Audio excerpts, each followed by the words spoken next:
Hello বন্ধুরা, নমস্কার। বাংলার ইনভেস্টর ইউটিউব চ্যানেলে আপনাদের সকলকে মন থেকে অনেক অনেক স্বাগত জানাই। তো বন্ধুরা, আজকের এই ভিডিওতে আমরা শিখতে চলেছি স্টক কেনা সম্পর্কিত অ্যাডভান্স কিছু টেকনিক বা উন্নত কিছু কৌশল। অ্যাডভান্স বলতে যদি দেখেন একটা সাধারণ বুদ্ধিও যদি ব্যবহার করেন তবে আপনাদের বুঝতে সুবিধা হবে যে যদি আমরা এই বিষয়টিও পরীক্ষা করে দেখি তাহলে আমরা বুঝতে পারবো যে কোন স্টকের ওপর জবরদস্ত মাল ওঠানো হচ্ছে বা ব্যাপক পরিমাণে শেয়ার কেনা হচ্ছে, অথবা আমরা বলতে পারি যে সেই স্টকগুলোতে কিছু ভালো ইতিবাচক খবরও কিন্তু আসতে পারে। তো এমন স্টক আপনারা বেছে নিতে পারেন যেগুলোকে আরো গভীরভাবে গবেষণা করতে পারেন বা ডিপলিও স্টাডি করতে পারেন, রাইট? এবং যদি সবকিছু ভালো লাগে, যদি সমস্ত প্যারামিটার আমাদের পক্ষে থাকে, তবে আমরা সেটা কেনার দিকেও এগোতে পারি। আমি আপনাদের বলতে চাই যে এই চ্যানেলে যে স্টকগুলোর ব্যাপারে ডিটেলসে আলোচনা করা হয় তার পেছনে আপনারা চাইলে এই লজিক বা যুক্তিরও হাতাশে বলতে পারেন। তবে আমি কিন্তু একেবারেই এটা বলছি না যে শুধুমাত্র এই একটা কৌশল অনুসরণ করেই আমরা সঠিক স্টক বেছে নিতে পারি, এটা একেবারেই নয়।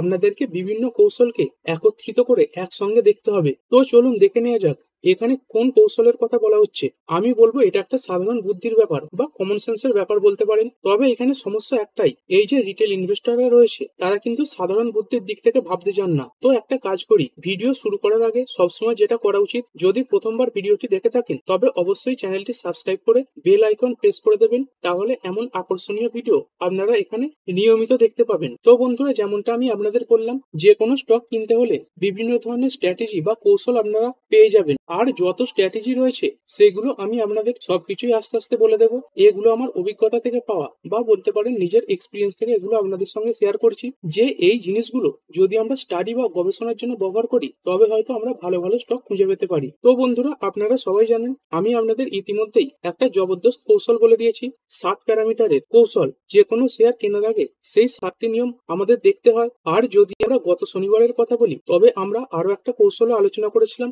যেখানে লং টার্ম ইনভেস্টমেন্টের জন্য কিছু রুলের কথা বলা হয়েছে।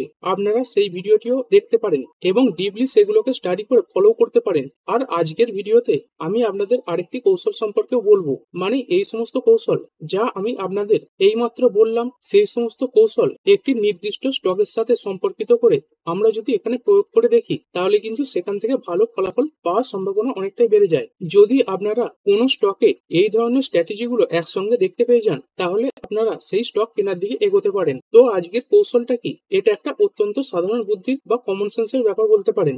আমি এটা নিজেই অবজারভেশন করেছি। কোন পর্যবেক্ষণ? দেখুন, কোন স্টক যখন ডুবে যায় বা ক্র্যাশ করে, তো একটা উদাহরণ হিসেবে ধরুন যে একটা শেয়ারের দাম 100 টাকায় ছিল এবং আজ সেটা 10 টাকায় চলে এসেছে, অথবা অন্য একটা শেয়ার যেটা 500 টাকায় ছিল সেটা আজকে 5 টাকায় চলে এসেছে। তো স্বাভাবিকভাবেই তার মধ্যে কোনো গোলমাল কিন্তু রয়েছে। কিন্তু বন্ধুরা, আপনারা কি কখনো দেখেছেন যে সেই স্টকের যে শেয়ার হোল্ডিং প্যাটার্ন থাকে, হ্যাঁ শেয়ার হোল্ডিং প্যাটার্ন, আপনারা খেয়াল করে দেখবেন সেখান থেকে প্রমোটাররা আগেই কিন্তু বেরিয়ে গেছে এবং সেখান থেকে বড় বড় যে প্রতিষ্ঠানগুলো রয়েছে বা লার্জ ইনস্টিটিউশন তারাও কিন্তু বেরিয়ে যায়। তো এই যে লার্জ ইনস্টিটিউশন রয়েছে তাদেরকেও দুটো ভাগে ভাগ করা যায়। তো প্রথমে যদি দেখেন ফরেন ইনস্টিটিউশনাল ইনভেস্টর বা এফআইআই, এবং দ্বিতীয়টা হলো ডোমেস্টিক ইনস্টিটিউশনাল ইনভেস্টর বা ডিআইআই। তো এই সবারই শেয়ার হোল্ডিং প্যাটার্ন বা শেয়ারের যে অংশীদারিত্ব সেটা কিন্তু কমতে থাকে। তাহলে এই প্রমোটার এফআইআই এবং ডিআইআই তাদের যে শেয়ার বিক্রি করলো তাদের সেই হোল্ডিং গুলো কোথায় যায়? বলতে পারেন ছোট ছোট যে বিনিয়োগকারীরা রয়েছে বা রিটেল ইনভেস্টররা রয়েছে তাদের কাছেই কিন্তু যায় বা পাবলিকের কাছে যায়। সুতরাং এটা কোন যুক্তি ছিল? এটা ছিল সেই লজিক যেখানে কোনো স্টক যখন ক্র্যাশ করে বা খারাপ অবস্থায় থাকে তখন প্রমোটাররা নিজেরাই কিন্তু সেখান থেকে বেরিয়ে যায়। সঙ্গে সঙ্গে বিদেশি যে বিনিয়োগকারীরা রয়েছে বা এফআইআই, তার সঙ্গে সঙ্গে দেশি যে বিনিয়োগকারীরা রয়েছে বা ডিআইআই, তারাও কিন্তু বেরিয়ে যায়। আর সেখানে পাবলিকরা কিন্তু সেই শেয়ার কিনে নেয়। আপনারা প্রায় 99% ডুবে যাওয়া স্টকের ক্ষেত্রে এই একই শেয়ার হোল্ডিং প্যাটার্ন দেখতে পাবেন, যেখানে এই 3 মহারথী প্রমোটার, এফআইআই এবং ডিআইআই এরা বেরিয়ে গেছে এবং সেখানে আমাদের মতো রিটেল যে ইনভেস্টররা রয়েছে বা পাবলিকরা তারা এন্ট্রি নিচ্ছেন। তো আসুন আমরা এটাকে একটু উল্টো করে দিই। উল্টো করে দেওয়ার মানে হলো, দেখুন কোনো একটা শেয়ার যদি সেখানে কোম্পানির প্রমোটাররাই নিজেদের কোম্পানির শেয়ার কিনছেন, ঠিক আছে, কোনো সমস্যা নেই, কিন্তু একই সাথে ফরেন ইনস্টিটিউশনাল ইনভেস্টরও সেই কোম্পানিতে শেয়ার কিনছে এবং একই সাথে ডোমেস্টিক ইনস্টিটিউশনাল ইনভেস্টরও শেয়ার কিনছে। তো বন্ধুরা, সেই কোম্পানিতে কিছু তো একটা ব্যাপার রয়েছে, অথবা কোনো অ্যাক্টিভিটি কিন্তু হতে চলেছে, বা বলতে পারেন কোনো বড় খবর হয়তোবা সামনেই আসতে চলেছে, এমনটা আমরা কিন্তু এখানে বলতে পারি। আর এখনো পর্যন্ত এই জিনিসটা আমি কিন্তু বারবারই লক্ষ্য করেছি। তবে আমি আবারও বলতে চাই, আমি কিন্তু কখনোই 100% সঠিক নই, কিন্তু হ্যাঁ, 10টার মধ্যে 7 থেকে 8 বার মানে যদি বলেন প্রায় 70 থেকে 80% সম্ভাবনা কিন্তু এর পক্ষেও এসেছে। চলুন আবার এই যুক্তিতে মনোযোগ দিন। যদি প্রমোটার যারা কোম্পানি সম্পর্কে সবচেয়ে বেশি জানেন, যে কোম্পানির কোন বড় ডিল বা চুক্তি হতে চলেছে, কোনো বড় কন্ট্রাক্ট সেই কোম্পানিটা পেতে চলেছে কিনা, তো স্বাভাবিকভাবেই যদি শেয়ার 50 টাকায় চলে তবে তারা ভাবেন যে ভবিষ্যতে এই খবরের পরে অবশ্যই সেটা বেড়ে ডবল বা ট্রিপল হয়ে যাবে। অর্থাৎ 50 টাকায় যদি শেয়ার চলে তাহলে সেটা 100 থেকে 150 পর্যন্ত হয়ে যেতে পারে। তো প্রমোটাররা কি করেন, নিজেদের শেয়ারে নিজেরাই কিন্তু আরো বেশি করে বাই করে নেয়। তো এই প্রমোটারদের যদি সব থেকে বেশি জানা থাকে তাহলে এই প্রমোটারদের পরে কারা বেশি জানে? এর পরে যারা সব থেকে বেশি জানে তারা হচ্ছে এই বিভিন্ন ইনস্টিটিউশন গুলো, মানে ফরেন ইনস্টিটিউশনাল ইনভেস্টর এবং এর সঙ্গে সঙ্গে ডোমেস্টিক ইনস্টিটিউশনাল ইনভেস্টর। তাদের কাছেও কিন্তু অনেক বেশি তথ্য থাকে, তাদের বড় বড় টিম থাকে, তার সঙ্গে সঙ্গে রিসার্চ অ্যানালিস্ট থাকে, কত বড় বড় এক্সপার্ট থাকে, তারপরে ফাইন্যান্সিয়াল অ্যাডভাইজারও থাকে। তো তাদের কাছেও খুব বেশি তথ্য থাকে। যদি এরা প্রমোটারের সাথে এন্ট্রি নেন মানে বন্ধুরা কিছু তো বড় ব্যাপার সেই শেয়ারে বা সেই স্টকে হতে চলেছে। এবং যখন তারা মাল ওঠান তখন আমি আপনাদের চ্যালেঞ্জ করে বলতে পারি যে সেই মাল প্রমোটার এফআইআই ডিআইআই তুলছেন, তো বিক্রি করছে কারা? বিক্রি করছে পাবলিক, অর্থাৎ রিটেল ইনভেস্টররা বিক্রি করছেন। আর আমি আপনাদের দেখিয়েছি এমন বহুবার হয়েছে যে ছোট ছোট রিটেল ইনভেস্টরদের ভয় দেখানো হয়, স্টকটাকে অনেক নিচে নামানো হয় এবং এরপরে এই স্টক যখন অনেক নিচে নেমে চলে আসে তখন কিন্তু এই বড় বড় যে ইনভেস্টর গুলো রয়েছে যেমন প্রমোটার এফআইআই এবং ডিআইআই তারা বাজার থেকে সেই শেয়ার কিনে নেয় এবং তারপরে যখন খবর সামনে আসে যে কোম্পানিতে এমন কিছু হয়েছে, বড় চুক্তি হয়েছে বা পার্টনারশিপ হয়েছে বা বড় কোনো অংশ বিক্রি করে কোনো বড় বিনিয়োগকারী শেয়ার কিনেছেন বা বিদেশ থেকে কোনো বিনিয়োগকারী এসে বড় পরিমাণে শেয়ার কিনে নিয়েছেন, যদি এরকম খবর আসে তারপরে সেই স্টকটা যেটা ভয়ে প্রথমে 50% পর্যন্ত নেমে গিয়েছিল, পাবলিক সেখান থেকে বেরিয়ে গিয়েছিল, সেখানে এফআইআই ডিআইআই প্রমোটার এরা মাল কিনে নিল আর পরে সেই খবরের পরে সেই 50 টাকা স্টকটা সরাসরি কিন্তু 100, 150, 200 পর্যন্ত পার করে যায়। তো আমি আশা করি আপনাদের কি বোঝাতে চাইছি আপনারা বুঝতে পারছেন। তো এখন আপনাদের কি করতে হবে, আপনাদের যে কোনো একটা শেয়ার বেছে নিতে হবে, এটা পয়েন্ট নাম্বার 1। এরপরে আপনাদের তার শেয়ার হোল্ডিং প্যাটার্ন দেখতে হবে, এটা হচ্ছে পয়েন্ট নম্বর 2। এবং পয়েন্ট নম্বর 3 হলো আপনাদের দেখতে হবে প্রমোটার হোল্ডিং, তার সঙ্গে সঙ্গে ফরেন ইনস্টিটিউশনাল এবং ডিআইআই এদের ডেটা। তো এখানে দেখতে পাচ্ছেন প্রমোটারের প্রথমে পি রয়েছে, তারপরে ডিআইআই এর প্রথমে ডি রয়েছে এবং এফআইআই এদের প্রথমে এফ রয়েছে। তো আপনারা এটাকে পিডিএফ ও বলতে পারেন। এই P for promoter, D for domestic institutional investor এবং F for foreign institutional investor. যদি এই তিনজনই স্টক কেনেন তবে আমরা বলতে পারি যে এই স্টকটাকে আমাদের খুব কাছ থেকে পর্যবেক্ষণ করা উচিত। আমি কিন্তু কেনার কথা একবারও বলিনি, বাজার এত সহজ নয় যে শুধু এই 3টি ফ্যাক্টর দেখে কিনে নেব। এমনটাও হতে পারে যে এদের মধ্যে কেউ একজন বেরিয়েও যেতে পারেন, কিন্তু এটুকু নিশ্চিত স্টকে কিছু তো একটা আছে, মানে গোলমাল, মানে বলতে চাইছি ইতিবাচক গোলমাল, যে 3জন বড় বড় প্রতিষ্ঠান এখানে শেয়ারে এন্ট্রি নিচ্ছেন। তো এমন স্টককে আপনারা অবশ্যই শর্টলিস্ট করে রাখুন। আর এরপরে আপনাদের কি করতে হবে, সেই স্টকে আমাদের 7 প্যারামিটার প্রয়োগ করে দেখতে হবে। যারা বলছেন যে 7 প্যারামিটার আপনি দ্বিতীয়বার বলছেন, এই 7 প্যারামিটার কি জিনিস দেখুন, ওপরে আপনারা সেটা সিলেক্ট করতে পারেন, লিঙ্ক ওপরে আই বাটনে দিয়ে দিচ্ছি।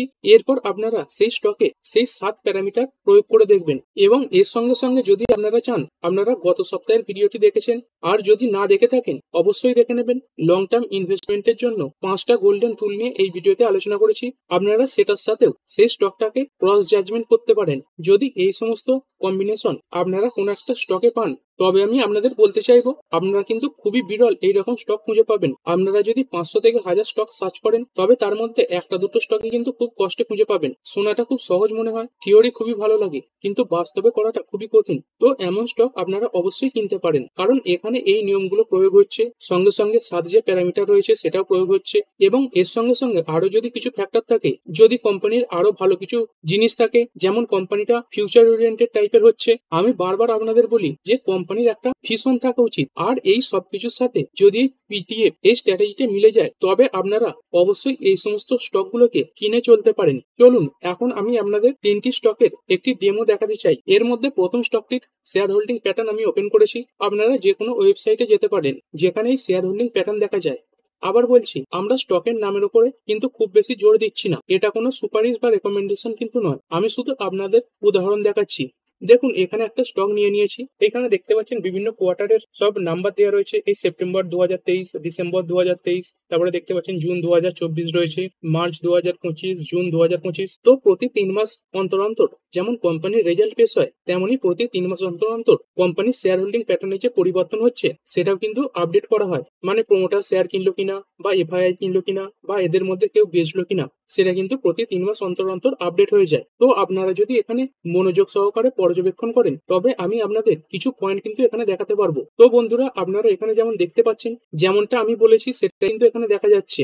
মানে যদি একটু পেছনের দিক থেকে দেখি, তো এখানে দেখতে পাচ্ছেন কোম্পানির যে শেয়ার হোল্ডিং প্যাটার্ন, এটা ছিল 36.44%। তো দেখতে পাচ্ছেন সেখান থেকে আস্তে আস্তে কোম্পানির যে শেয়ার হোল্ডিং প্যাটার্ন, সেটা বেড়ে এই শেষ কোয়ার্টারে হয়েছে 39.33%। যদিও মাঝখানে কিছু কমে গিয়েছিল। তো এরকম বাড়া কমা করতে করতেই প্রমোটারের কাছে যে শেয়ার হোল্ডিং প্যাটার্ন, সেটাই 36.44% থেকে বেড়ে হয়ে গেছে 39.33%। এবং এরপরে যদি ফরেন ইনস্টিটিউশনাল ইনভেস্টর বা এফআইআই এদের কথা বলি, তো দেখতে পাচ্ছেন এদের কাছেও যে স্টেক সেটা বেড়েছে। এইখানে দেখুন এই সেপ্টেম্বর 2023 এইখানে ছিল 1.67% স্টেক। তারপরে দেখুন কিছু কিন্তু বিক্রি করে দিয়েছে, 0.89% করেছে। তারপরেই দেখুন হঠাৎ করে আবার বড় স্টেক কিনে নিয়েছে 9.93%। তারপরে কিছু কমেছে, তারপরে আবার বেড়েছে, তারপরেও দেখছেন বেড়েছে, এবং তারপরে আস্তে আস্তে কিছু কমেছে। তবে যদি একটু লম্বা ভিউ দেখেন, দেখতে পাচ্ছেন এই এফআইআই দের কাছে কিন্তু অনেক পরিমাণে স্টেক বেড়ে গেছে। 1%-এর নিচে ছিল, সেখান থেকে বাড়তে বাড়তে প্রায় কিন্তু 9%-এর কাছাকাছি হয়ে গেছে। তো এরকমই করে এই এফআইআই রা, বা তার সঙ্গে সঙ্গে ডিআইআই বা প্রমোটার, এরা মাঝে মাঝে হঠাৎ করে তাদের যে শেয়ার হোল্ডিং সেটা কমিয়ে দেয়, এবং তারপরে আবার হঠাৎ করে বড় পরিমাণে শেয়ারও কিন্তু কিনে নেয়। তো এইখানে আপনারা কি দেখতে পেলেন? এইখানে দেখতে পেলেন প্রমোটার কিনেছে এবং এফআইআই কিনেছে। এবং যদি ডিআইআই দেখেন, দেখতে পাচ্ছেন ডিআইআই দের কাছে এই সেপ্টেম্বর 2023-এ স্টেক ছিল 19.78%। তো সেইখান থেকে দেখতে পাচ্ছেন এই যে স্টেক, সেটা কিন্তু আস্তে আস্তে বেড়েছে। দেখতে পাচ্ছেন 19.94% হয়েছে, তারপরে 21%, তারপরে আস্তে আস্তে বেড়ে বেড়ে 22.5%-এর ওপরে। তো বর্তমানে দেখতে পাচ্ছেন 22.24% স্টেক রয়েছে। তো আমরা এখানে কি দেখতে পাচ্ছি, প্রমোটার, এফআইআই এবং ডিআইআই বা এই পিডিএফ, তারা কিন্তু একসঙ্গে শেয়ার কিনেছে। তারা এখানে কি করেছে, তারা কিন্তু একসঙ্গে বাজার থেকে তাদের যে শেয়ার সেগুলো কিনে নিয়েছে। তো দেখতে পাচ্ছেন ক্রমাগত এই 2024 সাল থেকে এই কোম্পানির প্রমোটার, এফআইআই এবং ডিআইআই শেয়ার কিনছে। আর এই যে শেয়ার কিনছে সেগুলো কাদের থেকে কিনছে, দেখতে পাচ্ছেন কিনছে পাবলিকের কাছ থেকে। পাবলিকের কাছে আগে দেখুন 36% স্টেক ছিল, সেখান থেকে কমে হয়েছে 32%, তারপরে 31.99%, তারপরে হয়েছে 29%, এবং বর্তমানে দেখতে পাচ্ছেন 29.78%। তো এই পাবলিকের কাছ থেকে যে মাল বিক্রি হচ্ছে সেটা কাদের কাছে গেছে, সেটা গেছে এই প্রমোটার, এফআইআই এবং ডিআইআই এদের কাছেই। তো এরকম ধরনের স্টক আপনারা শনাক্ত করবেন। এই স্টকটাকে কি ডাইরেক্ট কিনতে হবে? না, আপনাদের এটাকে বাকি যে প্যারামিটার গুলো রয়েছে সেগুলোর সঙ্গে যাচাই করে দেখতে হবে। এরকম প্রতিটা স্টককে কিনে নিলে হবে না। আমি আপনাদের এমন 4 থেকে 5খানা স্টকও দেখাতে পারি যেখানে প্যারামিটার মিলছে, যে পিডিএফ কিনছে, পাবলিক বিক্রি করছে, কিন্তু স্টকটা খুবই খারাপ। তো এমনটা কিন্তু করা যাবে না। আমাদের সেই 7 প্যারামিটার খুব গুরুত্বপূর্ণভাবে যাচাই করতে হবে, এখানে সেটাকে প্রয়োগ করতে হবে। তার সঙ্গে সঙ্গে কোম্পানির যে চার্ট প্যাটার্ন সেটাও খুব শক্তিশালী হতে হবে, না হলে এই কৌশলও ব্যর্থ হতে পারে। তো এরপরে আরো একটা উদাহরণ এইখানে নিয়ে নেব।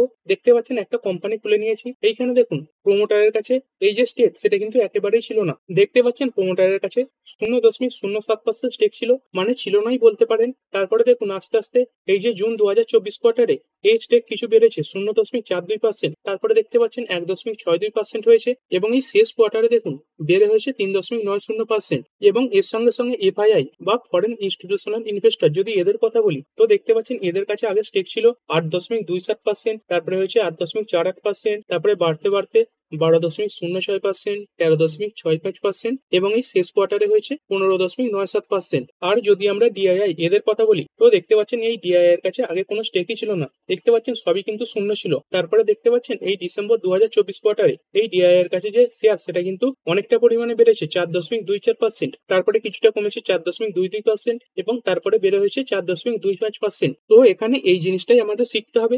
এইখানে দেখতে পাচ্ছেন পাবলিকের কাছে আগে কত স্টেক ছিল, পাবলিকের কাছে আগে স্টেক ছিল 91.66%। সেখান থেকে কিন্তু পাবলিকের এই যে স্টেক সেটা কমছে। দেখতে পাচ্ছেন কমতে কমতে একসময় হয়েছে 89.60%, তারপরে 82%, তারপরে হয়েছে 80%, এবং বর্তমানে দেখতে পাচ্ছেন 75%-এর কাছাকাছি স্টেক রয়েছে। তো তো যদি এই কোম্পানিটাও আপনারা স্টাডি করেন, এটাও দেখবেন 100% বেশি রিটার্ন দেয় একটি কোম্পানি। তো এই 100% রিটার্ন এটা কারা কামিয়েছে এই পিডিএফ। আর কার ক্ষতি হয়েছে? পাবলিকের ক্ষতি হয়েছে, কারণ পাবলিকরা তাদের শেয়ার বিক্রি করে দিয়েছে। তো এই জিনিসটা আপনাদের পর্যবেক্ষণ করতে হবে। আপনারা চাইলে বন্ধুরা এই জিনিসটাকে আরো ছোট স্কেলে স্টাডি করতে পারেন। তো যদি রিসেন্ট শেয়ার হোল্ডিং প্যাটার্ন গুলো খুলে নিই, মানে শেষ দুটো কোয়ার্টারের শেয়ার হোল্ডিং প্যাটার্ন দেখে নেবো, তো দেখতে পাচ্ছেন এই মার্চ 2025-এ প্রমোটারের কাছে ছিল 1.62%, সেখান থেকে কিন্তু ডবলেরও বেশি বেড়ে গেছে 3.90%। তারপরে এফআইআই এদের কাছে দেখতে পাচ্ছেন 13.65% ছিল, এইখান থেকে বেড়ে শেষ কোয়ার্টারে হয়েছে 15.97%। এবং যদি ডিআইআই এদের কথা বলি, এদের কাছে 4.22% স্টেক ছিল,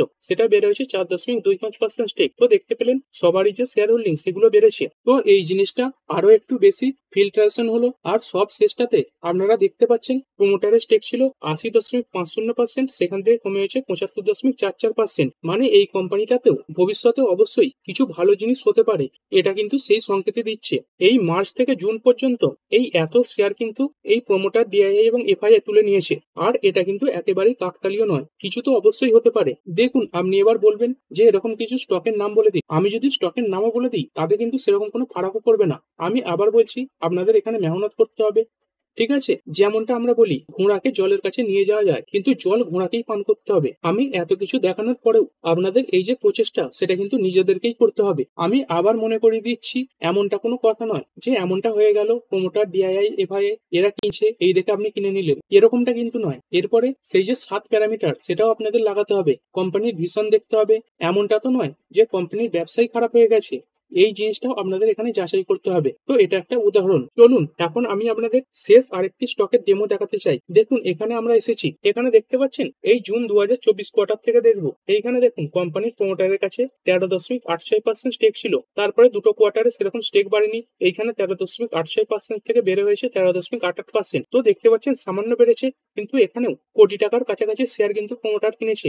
এবং তারপরে হঠাৎ করে দেখুন এই শেয়ার হোল্ডিং কিভাবে বেড়েছে, 13.88% থেকে বেড়ে হয়েছে 17.78%। এবং তারপরে কত হয়েছে, তারপরে বেড়ে হয়েছে 21.06%। তারপরে যদি এফআইআই দেখেন, তো দেখতে পাচ্ছেন এফআইআই দের কাছে আগে কোনো স্টেকই ছিল না, তো সেখানে এফআইআই এই ডিসেম্বর 2024 কোয়ার্টারে 2% স্টেক তুলেছে, তারপরে স্টেক বেড়েছে 2.12%। এবং তারপরে এফআইআই তারা কিন্তু আবার স্টেক বাড়িয়েছে 2.97% স্টেক করে নিয়েছে। এবং যদি ডিআইআই তে দেখেন, এদেরও দেখতে পাচ্ছেন খুব কমই রয়েছে, এর আগে তো ছিলই না। তো এই লাস্ট কোয়ার্টারে 0.35% স্টেক কিন্তু কিনেছে। তো এই যে ডিআইআই দের কাছে শেয়ার খুব সামান্য রয়েছে, তার মানে এমন নয় যে শেয়ারটা খারাপ হয়ে গেল। আপনারা দেখতে পাচ্ছেন প্রমোটার এত বড় পরিমাণে শেয়ার কিনেছে, তার সঙ্গে সঙ্গে ফরেন ইনস্টিটিউশনাল ইনভেস্টর তারাও অনেক বেশি শেয়ার কিনেছে। তো এই জিনিসটিকেই যেমনটা আমি বললাম, আপনারা এটিকে কোনো সিকিউর ফর্মুলা হিসেবে দেখবেন না, এটা একটা বড় ধারণা দেয় যে কিছু তো বড় অ্যাক্টিভিটি এখানে হতে চলেছে।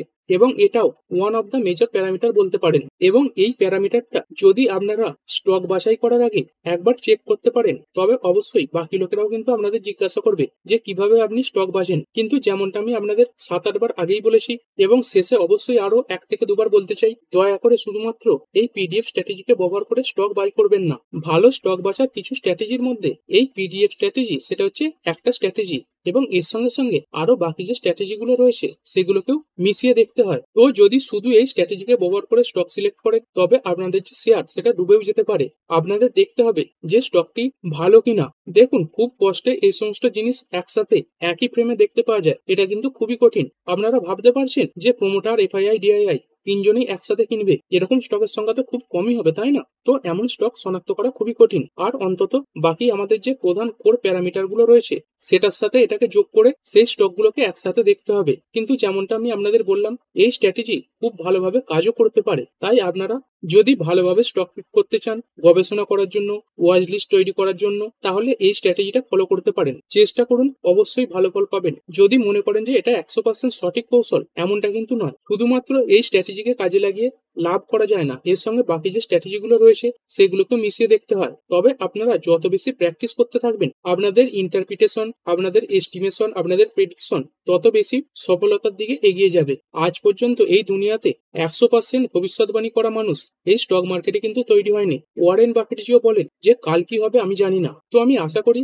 আপনারা কিছু নতুন জিনিস এখানে শিখতে পেরেছেন। তো ভিডিওটি শেষ করার আগে বলবো, আপনারা এই চ্যানেলটিকে সাবস্ক্রাইবও করতে পারেন। আর যেমনটা আমি আপনাদের বারবার বলি, যদি ভিডিওটি পছন্দ হয় তবে অবশ্যই লাইক করবেন। খুব কম লোকে কিন্তু লাইক করে। আর বেশি করে অবশ্যই শেয়ার করবেন, যাতে রিটেল ইনভেস্টরদের কাছে এরকম তথ্য সহজেই পৌঁছে যায়। অনেক রিটেল ইনভেস্টরদের কাছে এরকম তথ্য কিন্তু পৌঁছচ্ছে না। তো ভিডিওটি যদি ভালো লেগে থাকে তাহলে অবশ্যই লাইক শেয়ার করবেন এবং তার সঙ্গে সঙ্গে এই সাবস্ক্রাইবও করে রাখবেন। তো দেখা হচ্ছে পরের ভিডিওতে, ততক্ষণ পর্যন্ত বাই বাই। তো ঠিক আছে বন্ধুরা, আশা করছি ভিডিওটা আপনাদের ভালো লেগেছে। আপনি চাইলে এটাকে লাইক এবং শেয়ার করতে পারেন। আর শেয়ার মার্কেট সংক্রান্ত ডেইলি নিউজ আপডেট পেতে চ্যানেলটা সাবস্ক্রাইব করে রাখবেন এবং পাশে থাকা বেল আইকনটি টিপে অল অবশ্যই সিলেক্ট করে রাখবেন, যাতে পরবর্তী ভিডিওর নোটিফিকেশন আপনার কাছে সময় মতো পৌঁছে যায়। আর হ্যাঁ, ভিডিওটি শুধুমাত্র ইনফরমেশন এবং এডুকেশনাল পারপাসের জন্য বানানো হয়েছে। আমি সেবি রেজিস্টার্ড নই, তাই কোনো প্রকার শেয়ারে কোনো প্রকার বাই, সেল, হোল্ড বা অ্যাভারেজ করার কোনো সিদ্ধান্ত নেওয়ার আগে আপনার যে ফাইন্যান্সিয়াল অ্যাডভাইজার আছে তার সঙ্গে অবশ্যই আলোচনা করবেন। দেখা হচ্ছে পরের ভিডিওতে। ধন্যবাদ।